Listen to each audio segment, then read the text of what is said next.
coordinate the Kenya network of community development practitioners, and I'm representing ISCD as a country correspondent in the country. Now, I'm presenting on issues of devolution. I'm focusing on entrenching community, people-driven community development within the devolved governance in Kenya, largely drawing from the theme of power to the communities. This is generally going to be the outline of my presentation, and for purposes of geography, this is where Kenya is located within the African continent. Generally, devolution is one of the ways of ensuring citizens have control over governance of their affairs. And this more so when you look at devolution within the context of transfer of and delegation of power to the lowest possible level, and especially from central governance to subnational regional administration. And the basis of devolution is to be able to capture the unique needs of the lower down areas, and also to take into account also the unique challenges that they face, which at the national level they may not be captured. Delegation, again, as I said, is about giving power to the people, or if you like, to the community, so that they can be able then to decide on their own affairs, and also to give a more focus to their localized needs. Within the Kenyan context, right from independence in 1963, we started with a devolved constitution, but for political expedience, this one disappeared because the people in the center wanted to consolidate power.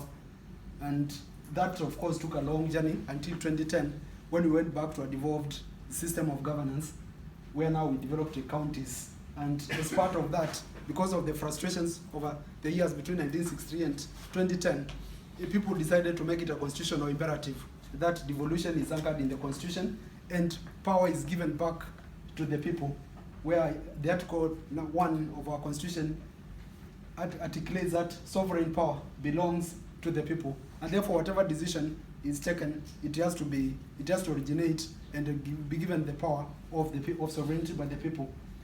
Again, within the constitution, devolution also is anchored in the sense that the county governments have also to enact it and also provide a legal framework where, again, there is participation by the people. And we have had situations where decisions have been made, and on the basis of lack of participation by the people, they have been overturned and things have been taken back to the starting point. Again, drawing from the same, it becomes now imperative that people have to take charge of their own affairs of development. The lessons that we have drawn from this kind of arrangement is that communities in the country are driving the process of community development. They are determining what happens with their own development. And counties have been, again, urged to come up with participation frameworks, which are popular and guided and also enacted into law at the county level, so that, again, there is no doubt in terms of what needs to happen. So that, again, they are also guided in transforming their localities in a structured manner. Of course, the key question is that as we talk about the basis of participatory planning, what are some of the lessons that we need to draw? And this is what now I'm trying to just make highlights in passing, because we've seen some transformational things happen on the basis of people being given power through the constitution and through enactment of laws of parliament. And I'm citing a case of one of the counties has come up with securing livelihoods through value addition.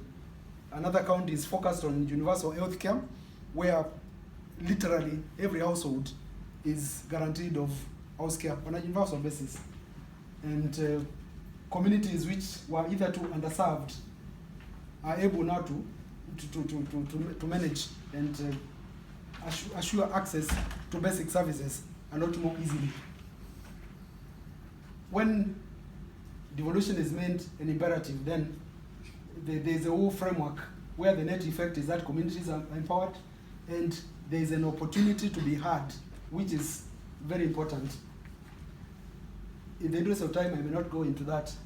And I want to highlight the case of Makueni County, one of the counties in the country, where within the last financial year, they had the best budget absorption capacity. Out of all the monies they are given, they were able to spend 79%. At the national level, the absorption capacity is barely 50%.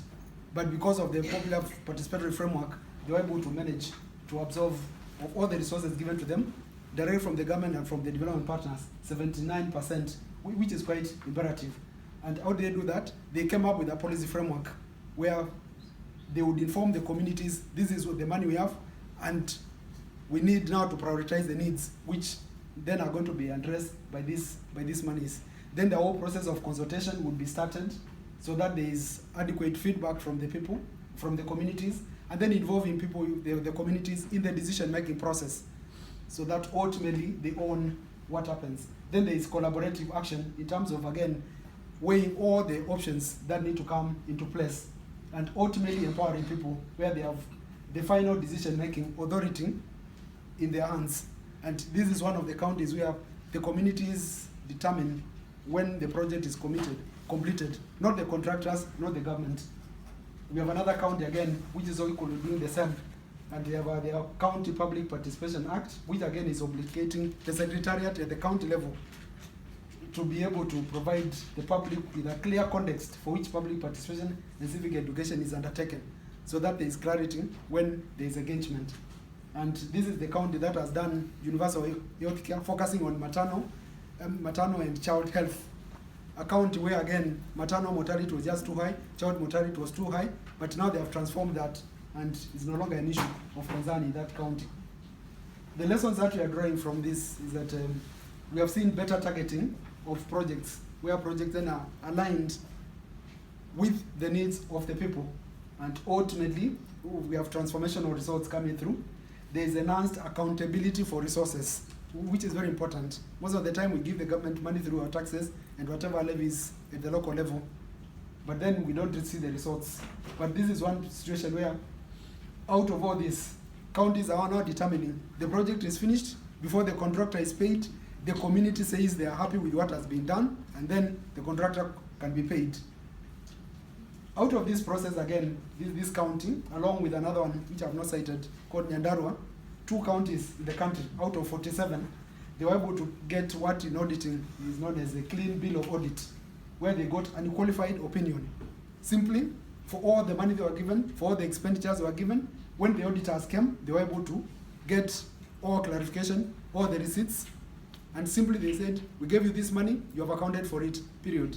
Now, this is something that has never happened since independence with the central government. And again, we are talking about a situation where we have a country ranked 144 out of the community of nations, 175, in the 2018 Corruption Perception Index. We have 2 counties coming out, 47, saying like all the money has been accounted for. So there is no allegation of corruption. Meaning, people, when they are given power, they can transform things, which we keep on fighting and talking about in terms of corruption and all that. And when you have 2 counties out of 47 already setting the stage, within a very short span of 7 years since we started devolution, then this is where we are going. The country can also be transformed, because then the rest of the 47 minus 2, 45, can also follow suit, because the question of now you account all the others. Many of them, they already have cases in court because of misappropriation of resources or non-accountability for the same. And out of all that, then we also get responsive governments, because ultimately they are realizing that they are being held to account by the citizens, by the people themselves. And because of them, the communities having to work together to hold the government to account, and also to manage their affairs and prioritize on their needs.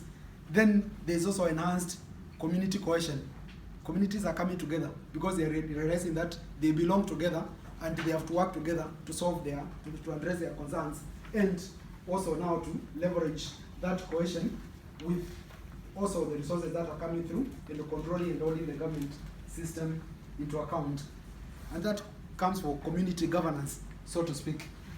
Of course, you have seen some bit of challenges with the devolution, because then you've come to believe that anything is in anything and everything is possible. And so the expectations are very high.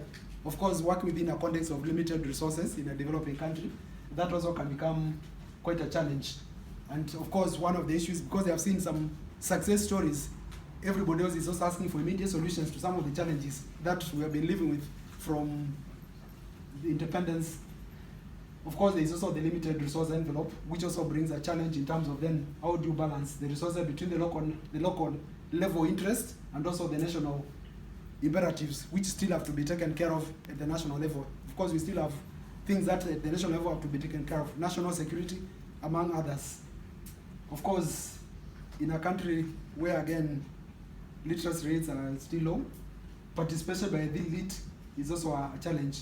When we devolve, everything, given that we are still a largely rural country, with about 65% or so of the people living in the rural areas, the elite found in the urban areas, then they are still stuck. They see themselves as foreigners. And now when it is time to consult and all that, then they are not readily available to offer consultation. And that again reduces then the level of analysis, the level of articulation of issues at the local level, which if they were involved, then we would even get better traction in terms of community control and direction, because they have a better analysis and better understanding to analyze issues. But that, of course, doesn't mean the people on the ground are still not able to do what needs to be done.